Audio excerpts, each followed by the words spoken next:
Hey guys, welcome back for another war video. This is Season 22, War number 8, and we are facing one of the Asian alliances that are in Masters, and they're pretty high up on the list, so it should be a pretty fun matchup, guys. Today I'm going to be on Path number 8 in Section 1, then I'll stay on Path 8 in Section 2. Alright, so first up we have this Hyperion. This node here has heal block and buff and balance return policy. The return policy kind of scares me a little bit because I'm going to be throwing a lot of specials and nullifying a lot of buffs, and he's going to gain some power and stuff from that. So definitely got to watch that and try to have a special one in my back pocket for if he gets, to 3 bars of power. Hopefully he throws a lot of specials so I don't have to worry about it, but you know how stingy these guys can get sometimes. So here we go. I'm going to build up here, trying to get to a special 3, but I'm not being allowed to. Missing the timing. Throw the special 2. Give him 3 bars of power. Immediately go and throw the special 1. Give me that power. I can't let you have all that. And throw the special 2. I did have an invulnerability boost just in case he threw that special 3. It wasn't going to hurt me, but whew, that did scare me a little bit. So let's move on here. We're going to face this Storm Pyramid X. This node as well has heal block, buff and balance, blood in the water. It's going to be a Quake fight. This one's a pretty relatively boring fight. Going to speed it up for you, and let's go. Oh my goodness, she is so fast. Look how fast she is. Kind of wish I could move like that. I mean, that is just ridiculous speed. Alright, finish this one with a full yellow bar. Beautiful work, Quake. Let's move on into Section 2 here, guys. Alright, like I said before, Section 2, I'm going to stay on Path 8, which is still going to be a heal block path.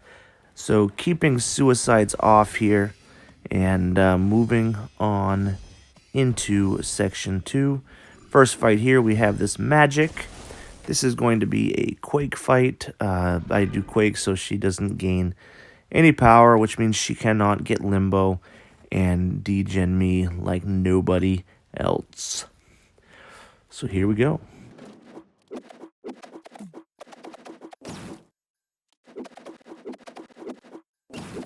That went pretty quick. Let's move on to the next fight, which is going to be this Silver Surfer.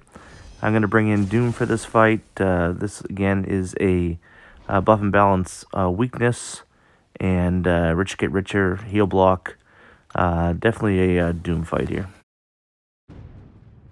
The key for this fight for me is just going to continue to throw specials to get the weakness off. That way, I can actually deal some decent damage.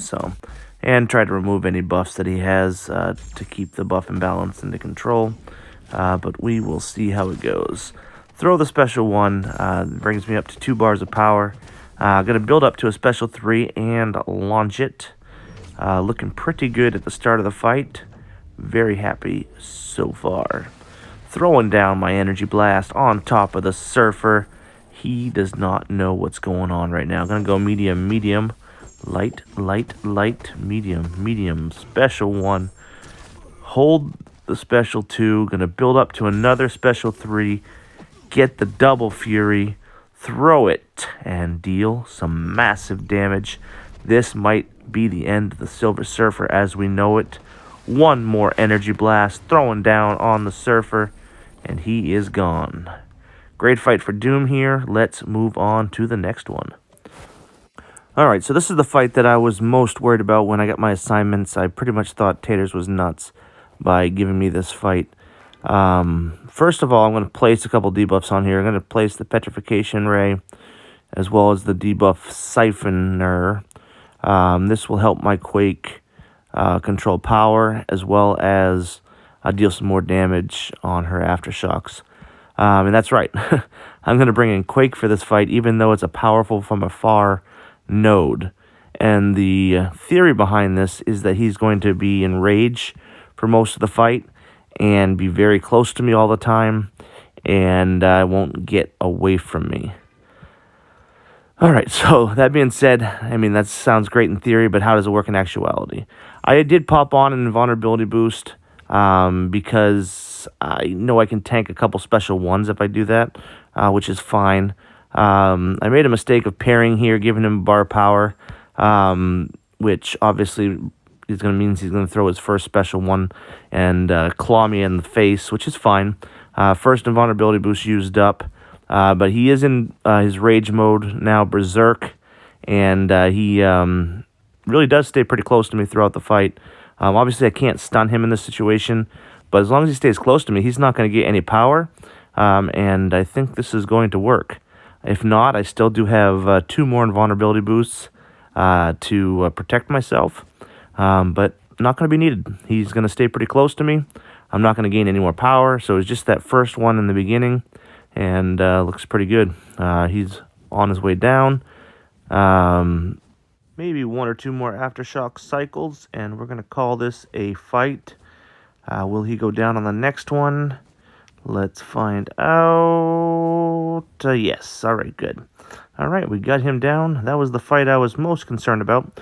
I was assigned 2 mini-bosses, both Quake fights, both parry-style Quake fights. I have this Spider-Gwen and then the Dr. Doom. So let's get into the Spider-Gwen fight. Alright, so this node has Hurt Locker, Power Focus 1, Hand Special 1, Power Drain. All nodes that do not matter to Quake at all. I do have my invulnerability boost left on for this fight, which is probably a good thing. If you take a look here, I do end up taking a small combo to the face, saved by mostly by my invulnerability boost. But outside of that, we got the fight down, so that's really all that matters. Not the best of fights, but you know what? Whatever. She's down. It happened fast, so nobody could really see it, right? You guys didn't see it, right? Okay, good. All right, one more fight, guys. Dr. Doom. I do switch up masteries, put on defensive masteries to help with the energy damage instead of the physical damage. Bring in Quake here. Another parry-style fight because of the stubborn global. And yeah, just going to play this one in fast motion as well. Nothing really much to this fight. Just a lot of parries. And taking some block damage, but he's going down a heck of a lot faster than I am, so looking pretty good here. Obviously, if I hit him at all, he's going to gain a ton of power because of the power increased power gain on this node, but Quake controls that pretty good, and he is going to go down. Always good to take down their Dr. Doom, and that is it for me, guys. That's the end of the war. Going to move on here to the boss node. War is complete. 7 fights, 7 victories. And speaking of victories, we won this war. Great war overall for us. We will move on to the next one. Have a great day, guys.